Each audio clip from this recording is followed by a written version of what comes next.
চলো আজ রেডি করে ফেলি মিক্সড ফ্রাইড রাইস ঘরোয়া রেসিপিতে।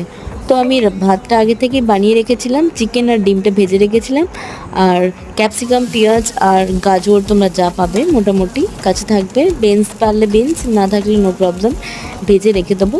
তারপরে আমরা আবার একটু তেল দিয়ে সব উপকরণগুলো অল্প অল্প করে দিয়ে দেবো। অল্প অল্প মানে যতটা আপনি করতে চাইছেন টোটালি একসাথে করতে পারেন, আমি একটু আলাদা আলাদাভাবে করছি। কিছুক্ষণ ভালোভাবে নাড়াচাড়া করে নেওয়ার পর গোলমরিচ গুঁড়ো দিয়ে আমরা নামিয়ে নেব। তারপর রেডি হয়ে যাবে আমাদের মিক্সড ফ্রাইড রাইস। ভিডিওটা ভালো লাগলে একটা শেয়ার করো।